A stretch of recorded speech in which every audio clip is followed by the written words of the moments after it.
पूछ लो तुम पंडित जी से।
जय श्री राधे।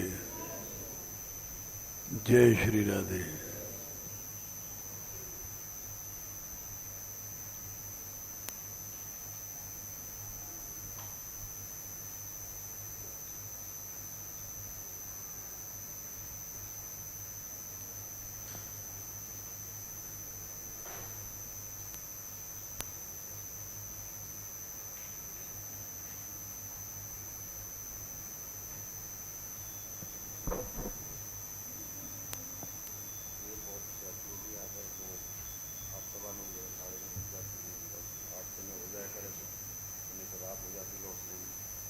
तो हम 8 से बैठ जाएंगे।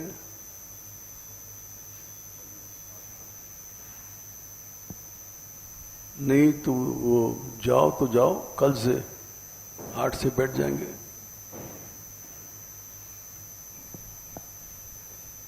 आज सम्मेलन है क्या?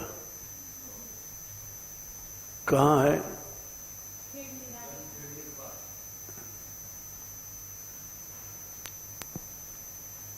दिलीप जी आज आ रहे हैं, गाड़ी गई क्या?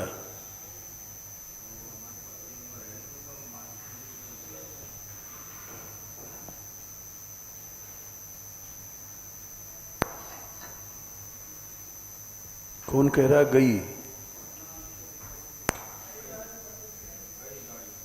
हैं? गई गाड़ी?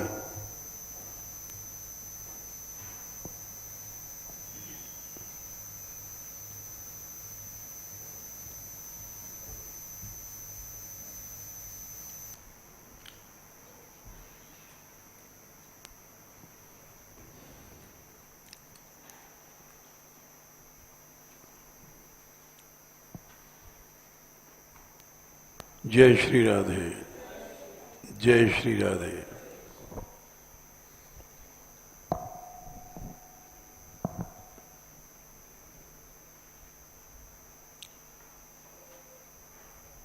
प्रसंग चल रहा है भक्ति के मूलभूत सिद्धांतों का दृढ़ता से पालन किया जाए। नहीं आगे ध्रुव प्रहलाद को भी पछताना पड़ा, गोपियों को भी पछताना पड़ा।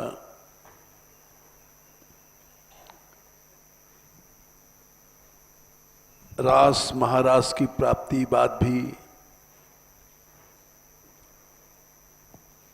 भगवान छोड़ गए। उसके अलावा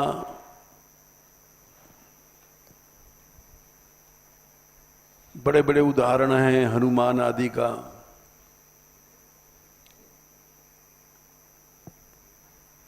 रामावतार से भी हमने उदाहरण दिया।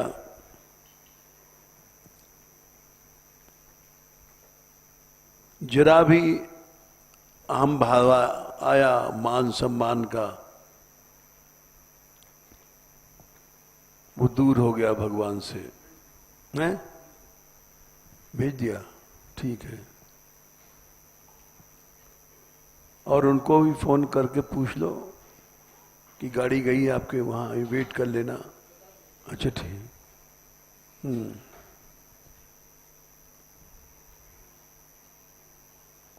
तो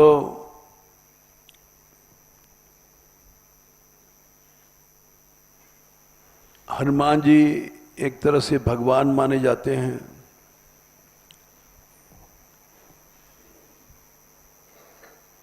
और हैं भी, रुद्रावतार हैं।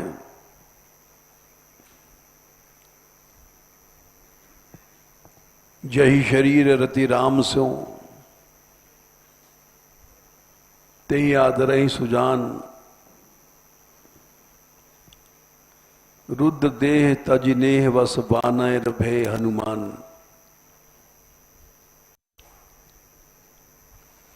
हनुमान जी भगवान ही हैं। भगवान के प्रेम के लिए उन्होंने रुद्र शरीर छोड़ करके बंदर रूप बनाया।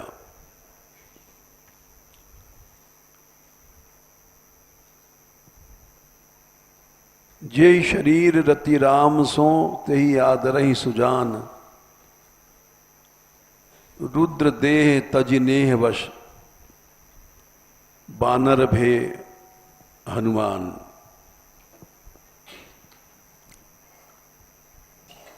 साक्षात भगवान हैं, लेकिन उन्होंने रुद्र शरीर छोड़ करके और बानर को रूप बनाया भगवान की सेवा के लिए।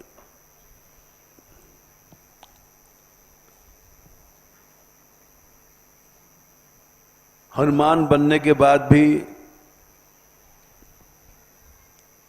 जहां अहम आया, अहम के कारण ही मनुष्य शंका या मोरे भार चलाई किन बाना, भगवान के भक्त में अविश्वास या शंका होती है। उसका मूल कारण है अहम।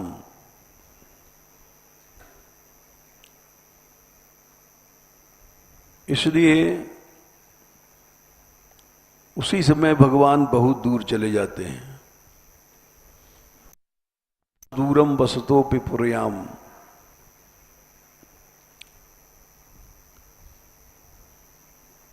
प्रारंभ से ही अगर साधक अमानी होके चले,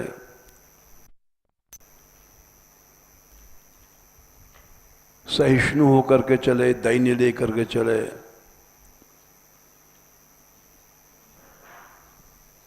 तो ये सब चक्कर ही नहीं आता है।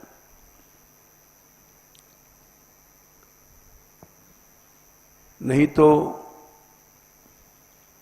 भगवत प्राप्ति के बाद भी ये जब आ जाते हैं अंता आदि ममताएं, तब रुकावट आ जाती है।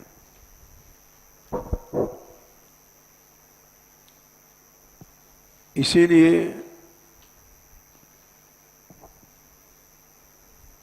भगवान ने स्वयं कहा, सबहि मान प्रद अपमानी, भरत प्राण समते मम प्राणी।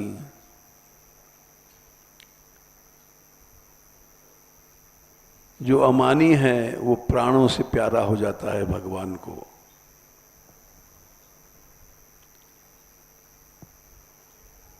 लेकिन भाषण देना आसान है, अमानी बनना टेढ़ी खीर है।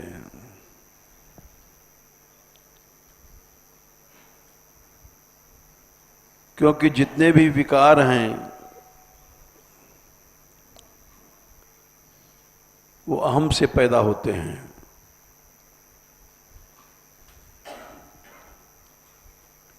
शोक, हर्ष, भय, क्रोध लोभ मोह स्पृहादय अहंकारस्य दृश्यन्ते जन्म मृत्युश्च नात्मनः।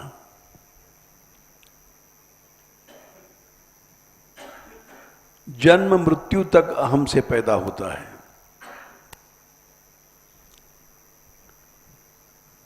ये भगवान ने 11वें स्कंद में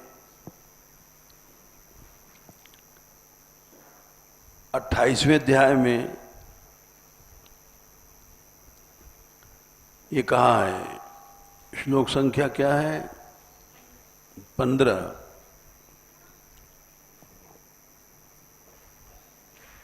उन्होंने कहा, उद्धव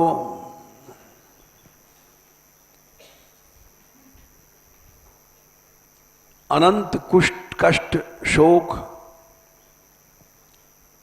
या मोह का प्राधान्य ये सब अहम से पैदा होता है। शोक हर्ष भय क्रोध, रोता कौन है? अहम। क्रोध कौन करता है? अहम। हर्ष कौन करता है? अहम। मोह कौन करता है? अहम। लोभ कौन करता है? अहम।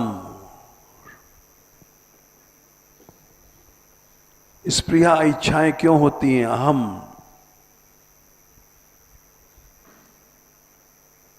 जन्म कौन लेता है? अहम। मरता कौन है? अहम। शोक हर्ष भय क्रोध लोभ मोह स्पृहादय अहंकारस्य दृश्यन्ते जन्म मृत्युश्च नात्मनः। ये 7 विकार अहम से पैदा होते हैं। ये गिनती में 7 हैं, लेकिन असंख्य हैं।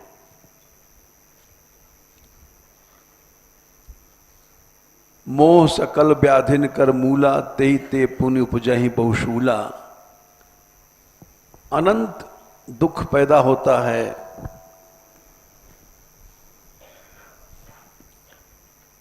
मोह से या अहम से।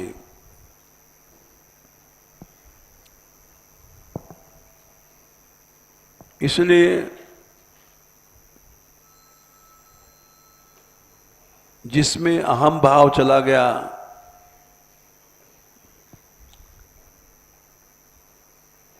वो अनंत पाप करने के बाद भी उसको कुछ नहीं लगता है।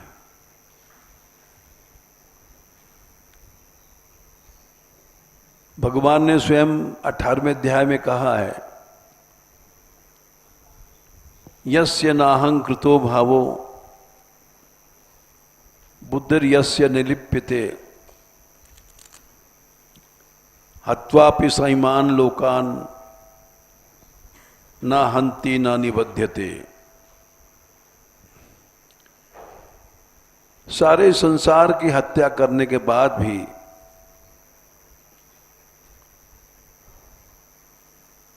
न वो बांधा जाता है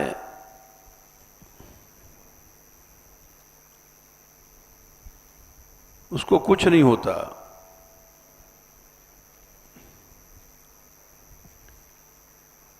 ये भगवान ने अर्जुन से 18/17 गीता में कहा, हत्वा माने सारे संसार की हत्या करने के बाद भी न हत्या करता है न उसको बांधा जाता है, पाप लगता है।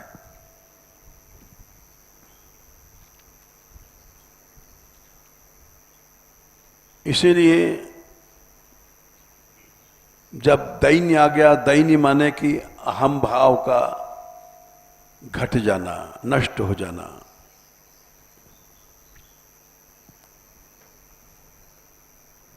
तब कोई भी विकार उत्पन्न ही नहीं होगा। यही दरबार दीन को आदर, रीति सदा चली आई। रघुबर रावर यह बड़ाई। अहम आया और भगवान तुमसे द्वेष करेंगे।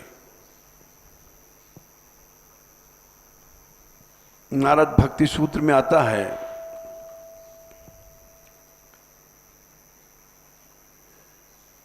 ईश्वरस्याप्यभिमान द्वेषित्वात् दैन्य प्रियत्वाच्च। ईश्वर को भी अभिमान से द्वेष है और दैन्य से प्रेम है। यानी दैन्य है क्या? निरभिमानता। इसी सूत्र में परिभाषा हो गई, ईश्वरस्याप्यभिमान द्वेषित्वात् दैन्य प्रियत्वाच्च। भगवान को अभिमान से द्वेष है और दैन्य से प्रेम है। तो दैन्य क्या है? अभिमान शून्यता। परिभाषा हो गई। अहम क्या है? दैन्य शून्यता। दोनों ही विपरीत हैं। अभिमान क्या? दैन्य न होना। दैन्य क्या? अभिमान न होना। दोनों की परिभाषाएं एक ही सूत्र में हो गई हैं। अभिमान से ही मद आदि उत्पन्न होते हैं।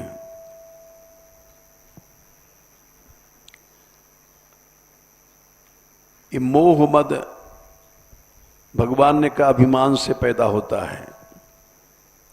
शोक हर्ष भय क्रोध लोभ मोह स्पृहादय। आदय माने अनंत शाखाएं हैं विकारों की। ये 9 ही नहीं हैं, इन 9 के अनंत भेद हो जाते हैं। ये सब अहं के ही कारण हैं। अहम नहीं है तो स्पृहा नहीं होगी, इच्छा नहीं होगी। अहम नहीं होगा, क्रोध नहीं होगा, खीज नहीं होगी, उद्वेग नहीं होगा। तो इसीलिए महाप्रभु जी ने अमानिना मान दे ने कहा कि शुरू से ही झगड़ा मिटा दो और नित्य धाम तक रास्ता साफ है। नहीं तो भगवान से मिलने के बाद भी हमने आपको बताया था कल, ध्रुव जी पछताए। प्रहलाद को भी अन्य पुराणों में कथा आती है कि उन्होंने बैकुंठ पर चढ़ाई कर दो।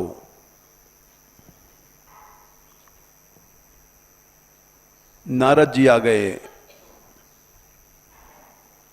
क्योंकि हरि रूठे गुरु ठौर है, गुरु रूठे नहीं ठौर। सच्चा गुरु बचाता है, उसकी करुणा भगवान से बड़ी मानी गई है। मुख्यतस्तु महत् कृपयाइव भगवत कृपालेशाद्वा। नारद जी ने जो कहा वो किया।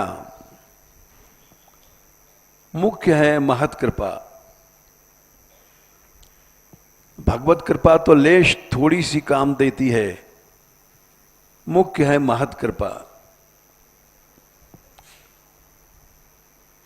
जब उनके अंदर भाव आए तो नारद जी पहुंच गए। बोले प्रहलाद क्या हो रहा है?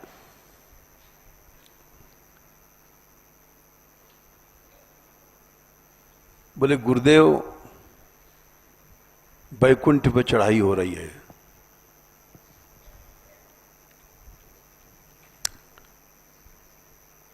तुम तो वही हो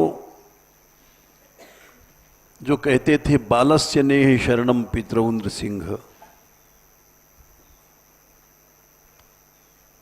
बालक की शरण मां बाप नहीं है, और मोदेत साधुरपि वृश्चिक सर्प हत्या। तुमने भगवान से कहा था तदयच्छ मन्युम असुरश्च त्वया हतोद्य। असुर तो मर गया, आप क्यों क्रोध कर रहे हैं? अभी तुमको क्या हो गया? पिता का पक्ष लेकर के भगवान पर चढ़ाई करने जा रहे हो। जैसे करंट लगता है। प्रहलाद संभल गए। बोलो गुरुदेव ऐसी बुद्धि मेरी हुई क्यों? तुमसे कोई अपराध बना है, भक्तापराध। भक्तापराध के बिना ऐसा पतन नहीं हो सकता। इसी कारण वो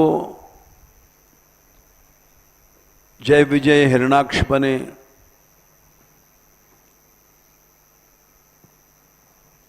हिरण्यकशिपु बने,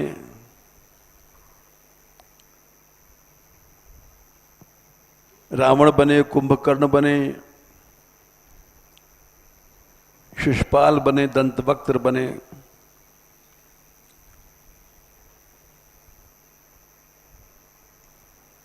बात ये थी कि सनकादिक आए थे। उसमें प्रहलाद जी किसी कार्य में व्यस्त थे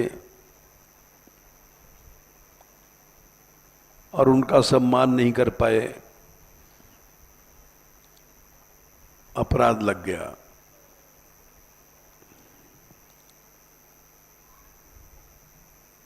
छह प्रकार का भक्तापराध होता है। हंति, निंदति, वै द्वेष्टि,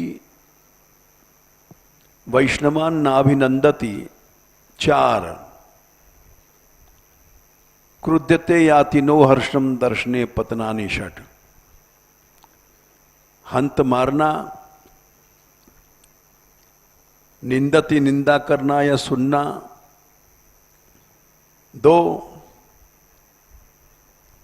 द्वेष करना, 3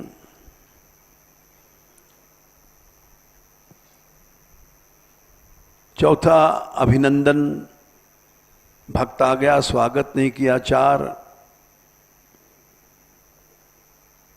5वां क्रोध करना, 6वां उसको देख करके प्रसन्न नहीं होना, दर्शने पतनानि 6। ये 6 प्रकार का भक्तापराध होता है। तुमने उठ के सम्मान नहीं किया, व्यस्त थे, अपराध लग गया, इसलिए तुम्हें ऐसी बुद्धि हो गई। बिना भक्तापराध के कभी विकार नहीं आ सकता मन में। न काम आएगा, न क्रोध आएगा, न लोभ आएगा, न मोह आएगा। इनकी हिम्मत नहीं कि भगवत भक्त को छेड़ दें। ये सब जब ही आते हैं, घाव पर मक्खी बैठती है। घाव नहीं है तो मक्खी नहीं बैठेगी, उड़ जाएगी।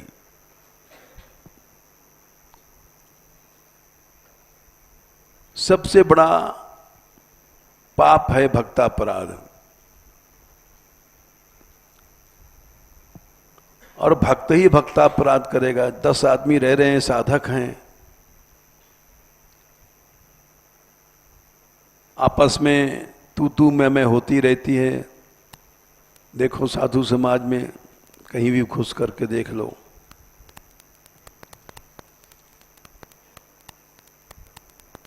साधक भक्त ही भक्तापराध करता है। भक्तापराध न करे तो कामादि विकार कभी नहीं सता सकते। तुलसीदास जी लिखा है, अब मैं जान्यो तो ही संसार। एक पद है विनय पत्रिका तुलसीदास जी का, बड़ा सुंदर है।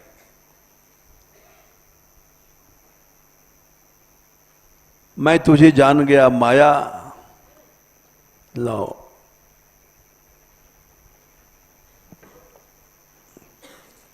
इसमें उन्होंने कृष्ण की याद किया है।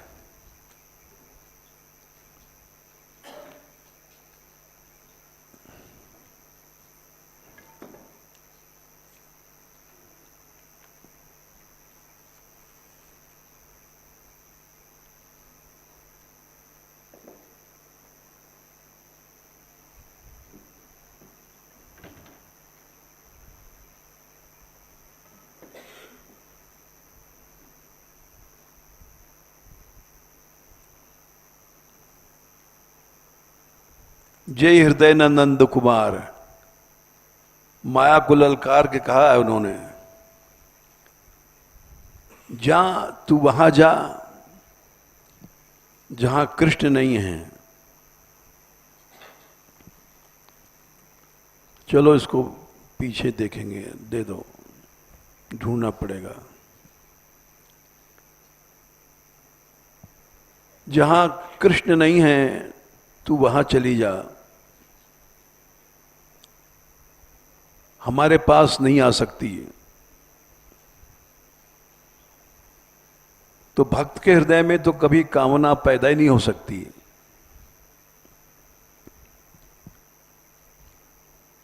अहम आएगा, अहम के बाद कामना पैदा होगी। जैसे नारद कहो सहित अभिमाना, कृपा तुम्हारे सकल भगवाना।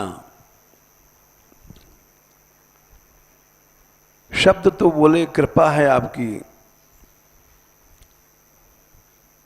लेकिन भीतर अभिमान छिपा हुआ है। इसलिए उनको विश्व मोहिनियों को देख करके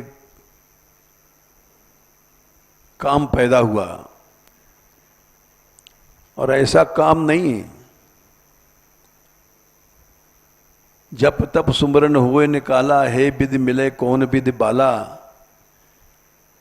जब काम सताता है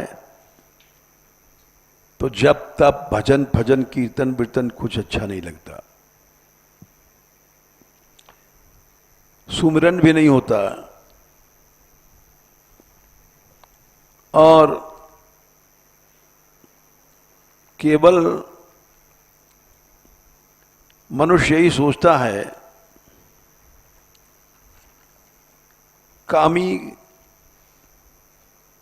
कामनी को सोचता है, और कामनी काम को सोचती है।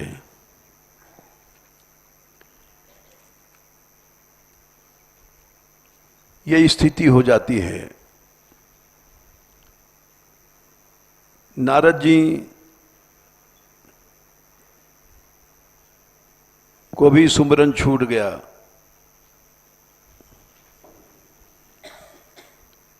और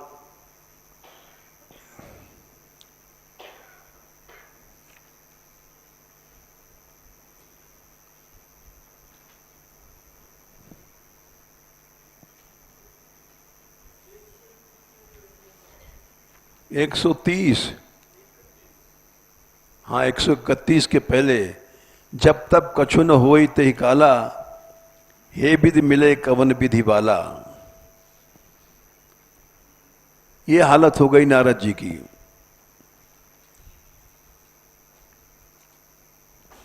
स्मरण कुछ नहीं है, जप कुछ नहीं है, तब कुछ नहीं है।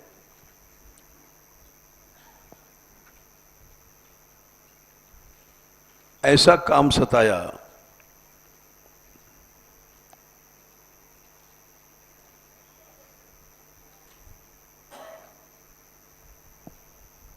क्योंकि उसमें कारण था, अहम पैदा हुआ था।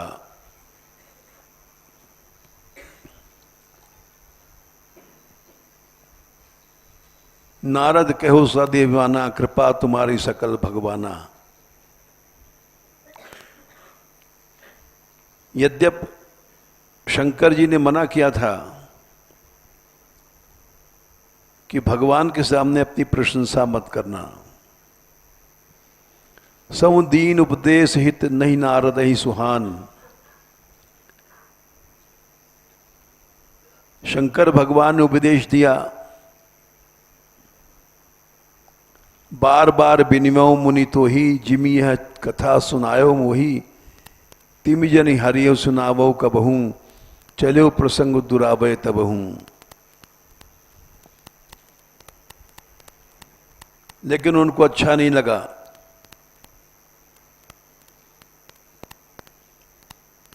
और उन्होंने वही काम किया जो मना किया था। कामचरित नारद सब भाखे, जद्यप प्रथम बरज शिव राखे। महादेव जी जानते थे कि भगवान सब कुछ सह लेते हैं, लेकिन अहम को नहीं सह सकते। ईश्वर को द्वेष है।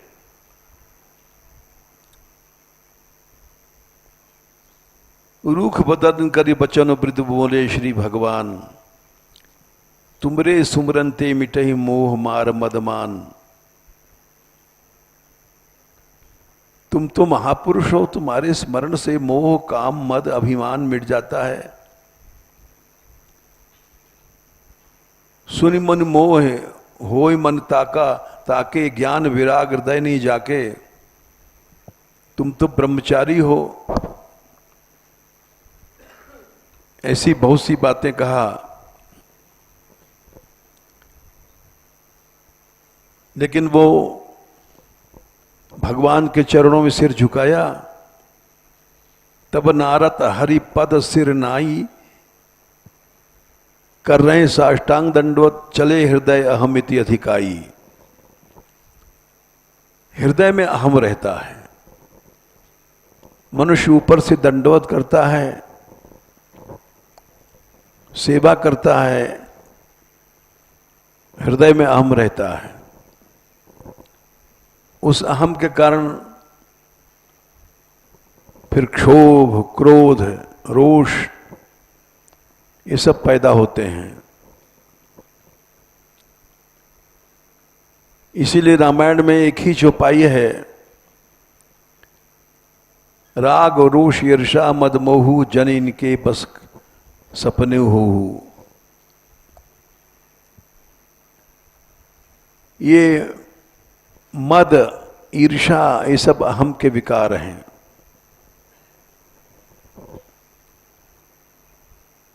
ये जब हो जाते हैं तब जीव को लय बैठते हैं। इसीलिए सेवक वही है।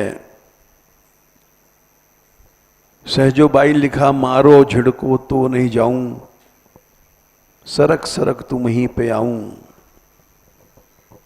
हम बालक तुम माय हमारी।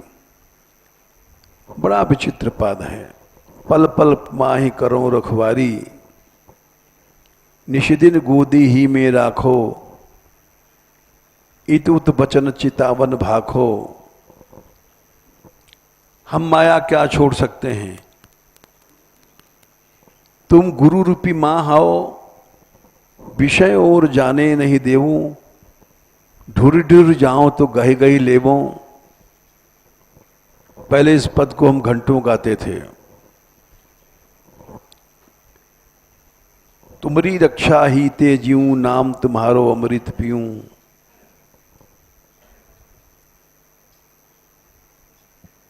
मारो झिड़को तो नहीं जाऊं, सरक सरक तुम ही पे आऊं। इसको शरणागति कहते हैं।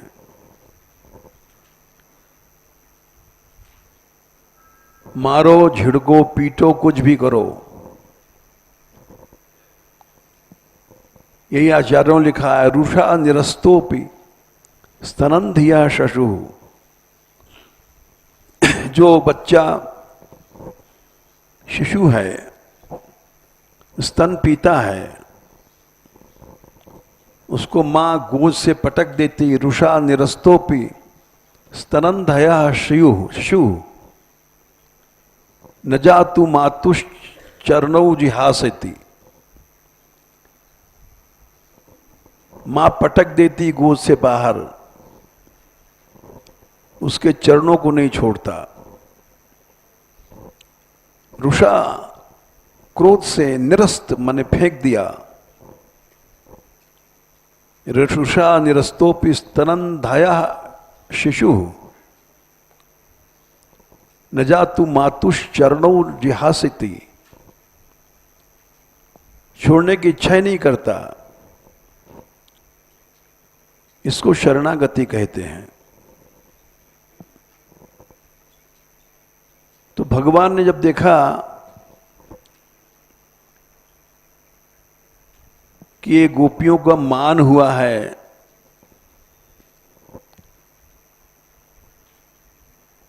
तासाम तत्सौभगवतम वीक्षमानम च केशवः, तो उसको ठंडा करने के लिए उसी समय भगवान चले गए।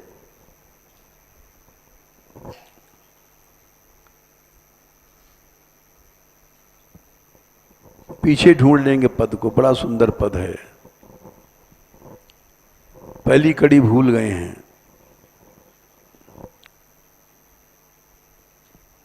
वहां ललकारा है तुलसीदास जी ने माया को, जा भाग जा। नंद कुमार शब्द आता है, तू वहां जा जहां नंद कुमार नहीं है। टिप्पणी में नीचे लिखा है,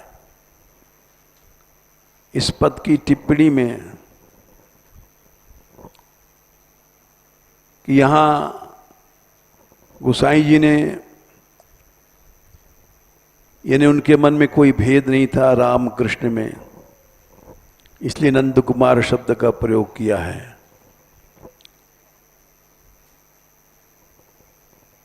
तो ये हम कह रहे हैं कि भक्ति के मूलभूत सिद्धांतों का दृढ़ता से पालन किया जाए तो कोई अनर्थ की संभावना नहीं रहती। नहीं तो भगवान के मिलने के बाद भी ये अनर्थ दूर कर देते हैं भगवान से।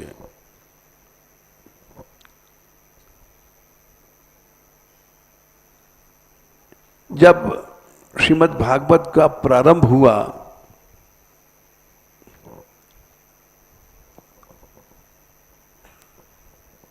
नहीं ठीक है, रखो, ढूंढने में टाइम लगता है।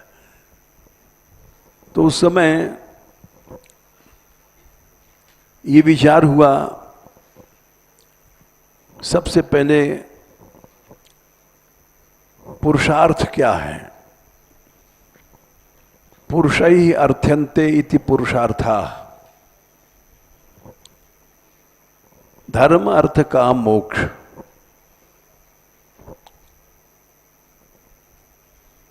सबसे पहले धर्म है, धर्म से अर्थ प्राप्त होता है, अर्थ से कामनाएं पूरी होती हैं, और फिर सही धर्म है, सही अर्थ का प्रयोग है, तो काम से निवृत्ति हो जाती है और मोक्ष हो जाता है। होता है जब चौथे स्कंद में एक प्रसंग आता है कि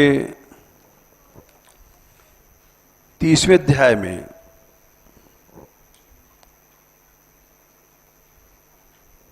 प्रचेतागण उन्होंने 10 ने एक ही स्त्री से विवाह किया। द्रौपदी के 5 पति थे और मारिशा इनके 10 पति थे और इन्हीं से दक्ष प्रजापति जो महादेव के अपराध से जो शरीर छोड़ दिया था, उन्होंने वही दक्ष नाम के लड़का भेद प्रचेता गुणों से।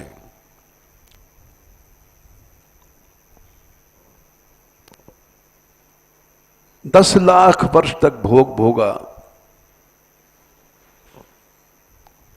और फिर भी भगवान को मिल गए।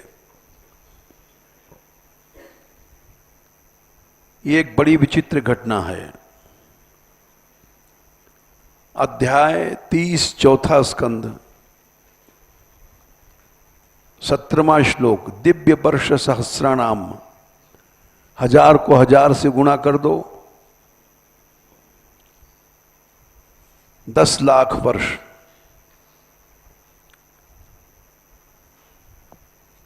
बोले 10 लाख वर्ष तक भोग भोगे और भगवान कैसे मिल गए? तो उत्तर दिया है,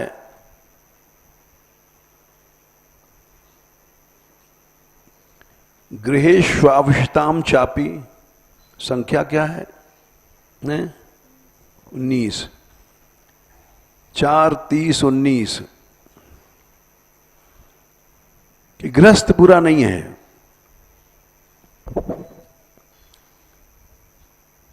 घर में विवाह किया उन लोगों ने, 10 की एक ही बहू, और 10 लाख वर्ष तक भोग भोगे।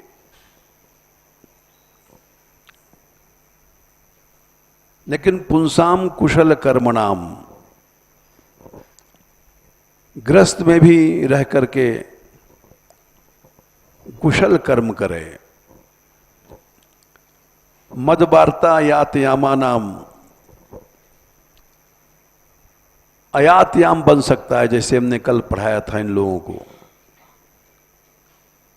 हर समय भगवान का सुमरन करो, भगवान को सुनो, भगवान का ध्यान करो, काम करते रहो, नाम रटते रहो।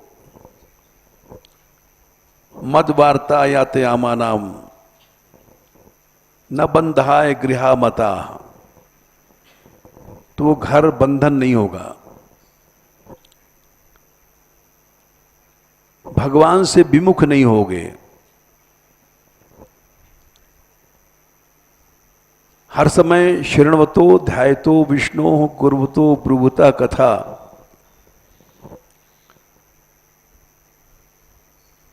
भगवान को ही सुनो,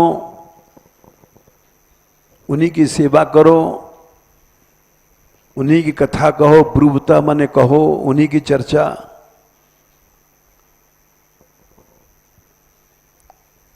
बस तो इसलिए उन्होंने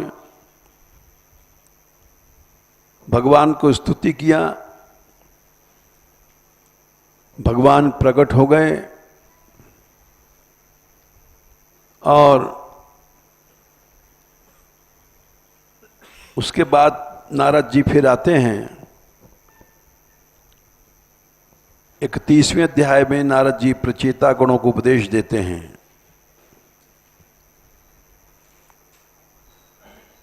इसमें एक श्लोक आता है 21वें,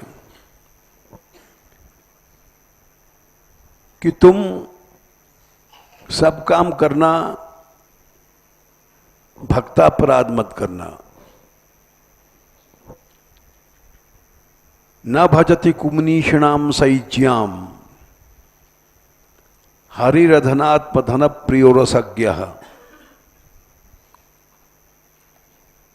भगवान निर्धन के धन हैं। मनुष्य मद के कारण श्रुत बहुत पढ़ गया, बहुत पैसा हो गया, धन, अच्छे कुल में जन्म हो गया, अच्छे कुछ कर्म किया, तपस्या आदि, इससे मद पैदा हो जाता है। और अकिंचन संतों में पाप अपराध करता है, अभाव करता है। यह आखिरी उपदेश था 4:31-21। उसके बाद नारद जी चले गए। यानी मद कब है? अहम के कारण होता है। अमानी है तो उसको कभी भी मद नहीं होगा, कभी भी विकार नहीं होगा। इसलिए भक्ति के मूलभूत जो चीजें हैं उनको लेकर के चलो। यहां से नित्य धाम तक कोई विघ्न नहीं है, बाधा नहीं है।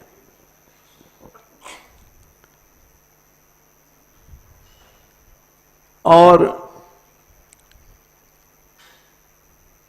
न भोग बाधा देगा। संसार में कोई चीज नहीं है, सबसे ज्यादा बाधा होती है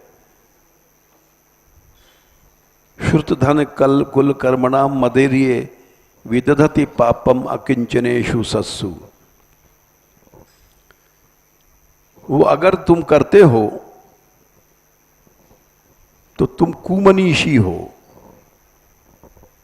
भजन कर रहे हो लेकिन तुम्हारा कल्याण नहीं है, क्योंकि तुम्हारा भजन स्वीकार ही नहीं करेंगे। न भजति कुमनीषणाम सैज्याम हरि अधनात्म धन प्रियो रसज्ञ। सूरदास जी ने एक पद में लिखा है,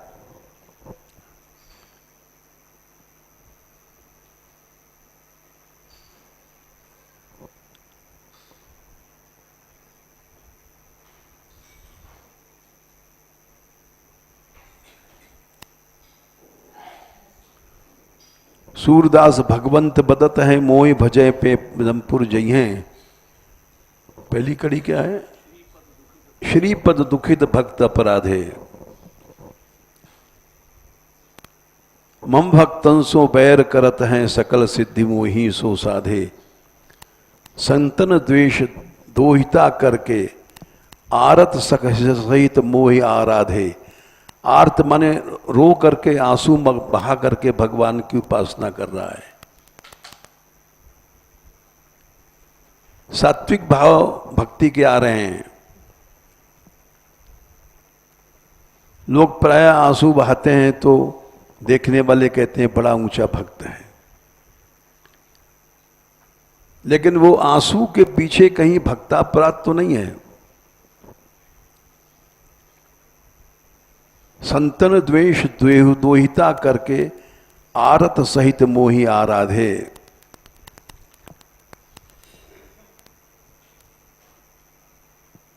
जनसो प्रीति मोसो बैर कर मेरो नाम निरंतर लई हैं। निरंतर जप चल रहा है, निरंतर नाम स्मरण हो रहा है। सूरदास भगवंत बदत हैं मोह भजे पे जमपुर जइए। ये सूरदास जी ने जो लिखा है, कुछ लोग समझते हैं हिंदी का पद है। हिंदी की बात नहीं है, नारद जी ने उपदेश दिया है। 4:31-21 में तुम्हारा भजन स्वीकार ही नहीं होगा। यही हो रहा है आज वृंदावन में। हम लोगों ने एक दूसरे से चिढ़ते हैं, सांप्रदायिक द्वेष से अखाड़ा बना रखा है और वो कितना भी करो तुम्हारा भजन स्वीकार ही नहीं होगा। न भजति कुमनीषणाम सैज्याम,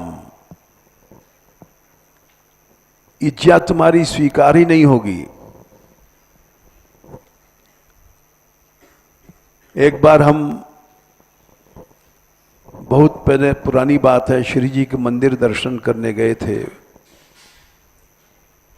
50 साल पुरानी बात है।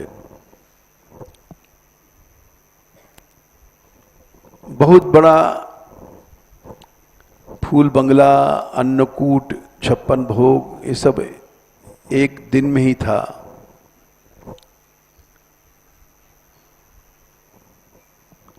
तो हम भी गए थे दर्शन करने।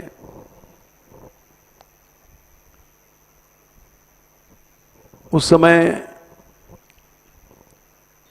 किसी को भाव आया, साधक को, और वो राधे राधे कह करके भीतर घुसने की चेष्टा किया उसने। तो वहां लोगों ने उसको उठा करके इतनी ऊपर से फेंका, पटका, कि वो बेचारा तड़फ गया।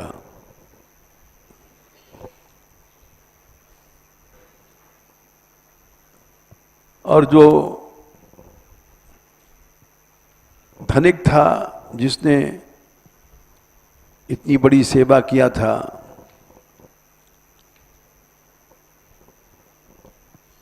वो रोक नहीं पाया।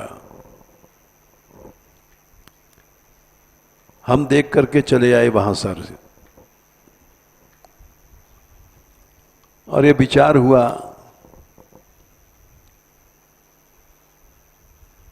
कि बजाय पटकने के रोक देते, या मारने पीटने की जगह, ये तो सारा ही 56 भोग नष्ट हो गया। इतना बड़ा फूल बंगला बना,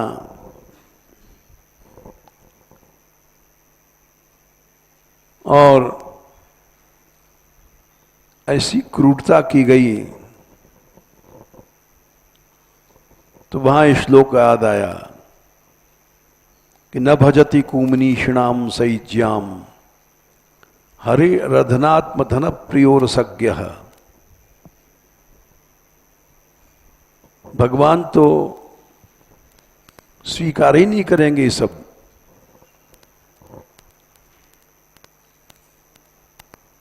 इसलिए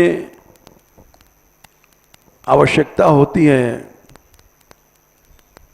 कि ऐसे स्थलों पर याद रखा जाए, लेकिन हम जैसे लोग याद नहीं रख पाते।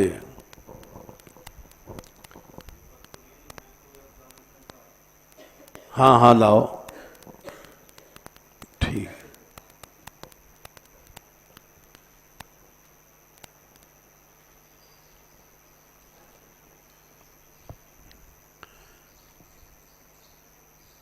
मैं तो ही अब जान्यो संसार,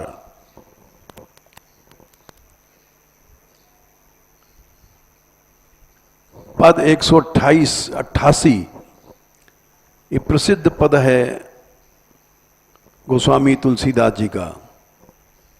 मैं तो ही अब जान्यो संसार, अरे संसार ए माया मैं जान गया, बांध न सकई मोई हरे केवल। तू माया मुझे बांध नहीं सकती है, प्रगट कपट आगार। क्योंकि तू कपट का अगार स्थान है, कपट की कोठरी है माया, देखत ही कमनीय कछु नाहिन पिए किए विचार। हमने देख लिया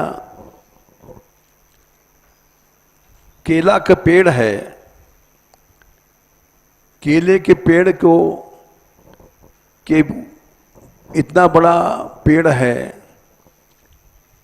उस पेड़ को उखाड़ो, काटते जाओ, उसमें कोई ठोस लकड़ी नहीं निकलती है। परतें परतें छाल के छाल उखाड़ते चले जाओ। देखत ही कमनीय कछु नाहिन पुण्य किए विचार। इस संसार देखने में अच्छा लगता है, बड़ा सुंदर रूप है, बड़ी सुंदर आकृति है, बड़ा सुंदर शरीर है, भीतर वही मलमूत्र भरा पड़ा है। ऊपर केवल चमड़े की गोराई है, आंख नाक ऐसी बना दिया, लेकिन भीतर कुछ नहीं है। देखत ही कमनी कछु नाहिन पुण्य किए विचार, ज्यों कदली तरु मध्य निहारत। बहुत बड़ा केला के पेड़ है, उसको काटते जाओ कबहू न निकसत सार। एक परत उखाड़ा, दूसरी परत, कहीं ठोस लकड़ी है ही नहीं है, और केला का पेड़ खड़ा है बड़ा ऊंचा।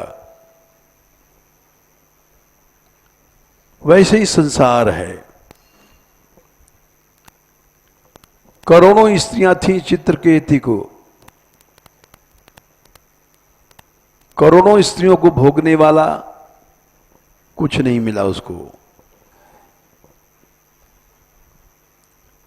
तेरे लिए जन्म अनेक मैं फिरत न पायो पार।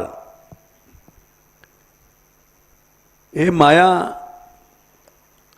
अनादिकाल से जने कितने जन्म लिए हैं, कोई गिनती नहीं है।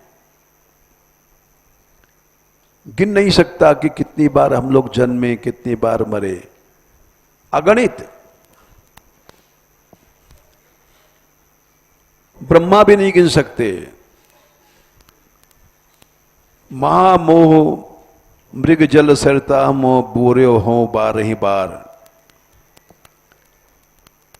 जहां जहां मेरा जन्म हुआ, जिस योनि में जन्म हुआ, मृग जल सरिता, हिरण देख रहा है, बालू चमक रही है सूर्य की रोशनी में, वहां पानी होगा, दौड़ता है, लेकिन वहां पहुंचने पर पड़ता है पानी नहीं है, फिर आगे दौड़ता है। क्यों? बालू के ऊपर जब सूर्य की रोशनी पड़ती है तो झिलमिल झिलमिल हवा से ऐसा लगता है वहां पानी है। दौड़ते दौड़ते मर जाता है। इसको मृग तृष्णा कहते हैं। नहीं दौड़ता तो जल्दी न मरता, दौड़ दौड़ के मर गया।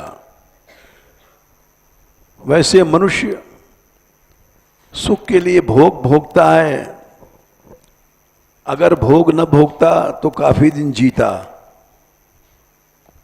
लेकिन भोग भोग करके जल्दी से मर जाता है। महामोह मृग जल सरिता महापोर्यो हो बारही बार। सुन खल छल बल कोटि किए बस होई न भगत उदार। अरे संसार, तू कितना छल कर ले, बल कर ले, और जो उदार भक्त हैं वे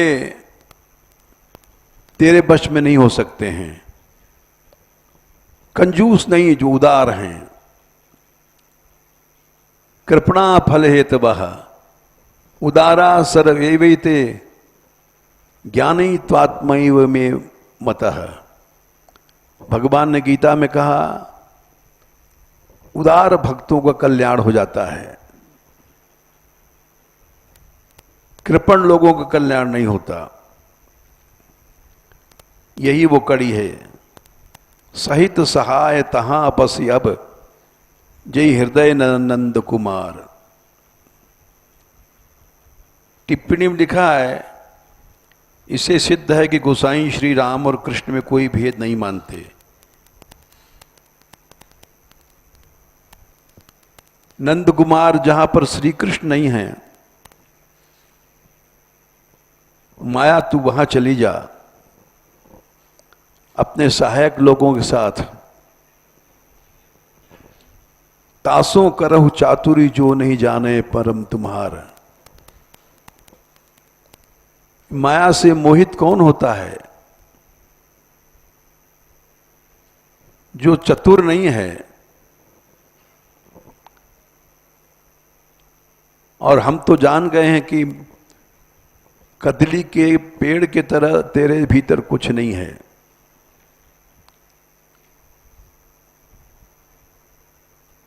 इसलिए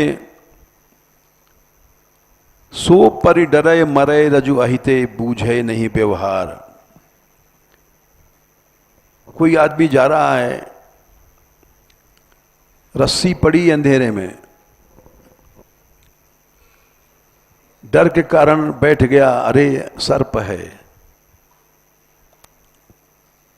भय के कारण मलमूत्र निकल गया उसका, डरे मरे और मर गया कि तो सर्प है, मेरा पांव पड़ गया, हार्ट फेल हो गया।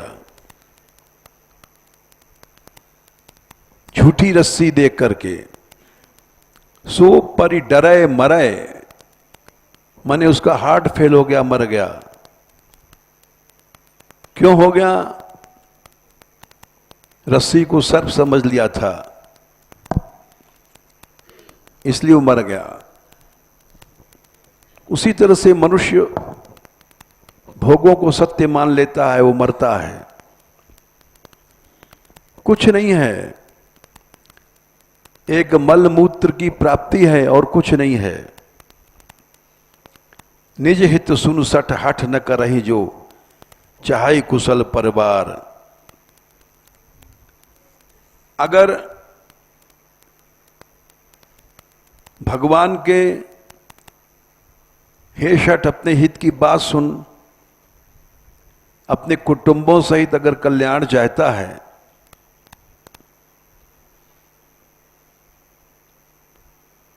तो भगवान के भक्तों को छोड़ के चला जा। तुलसीदास प्रभु के दासन तज भजई जहां मद मार।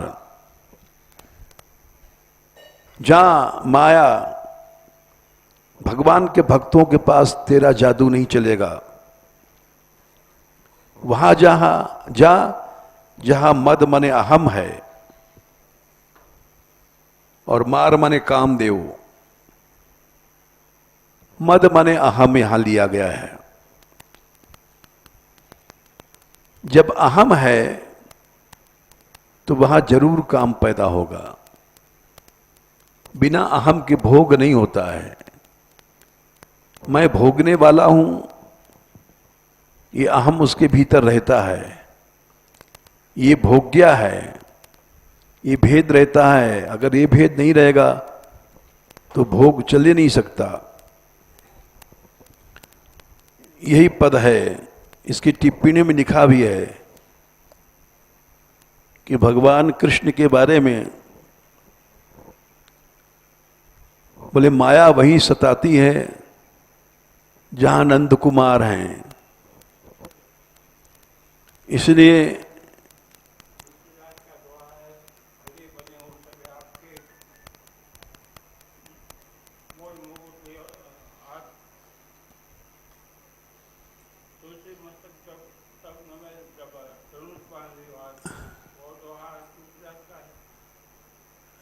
तो क्या कह रहे हैं आप? अरे हम सुन लिया, दुआ हमें याद है। तुलसी मस्तक नबत है, जब नबे गलत है। जाओ, तुलसी मस्तक नवत है, धनुष बाण ले हाथ। एक शब्द बदल देते हैं लोग। बैठो। जय श्री राधे, जय श्री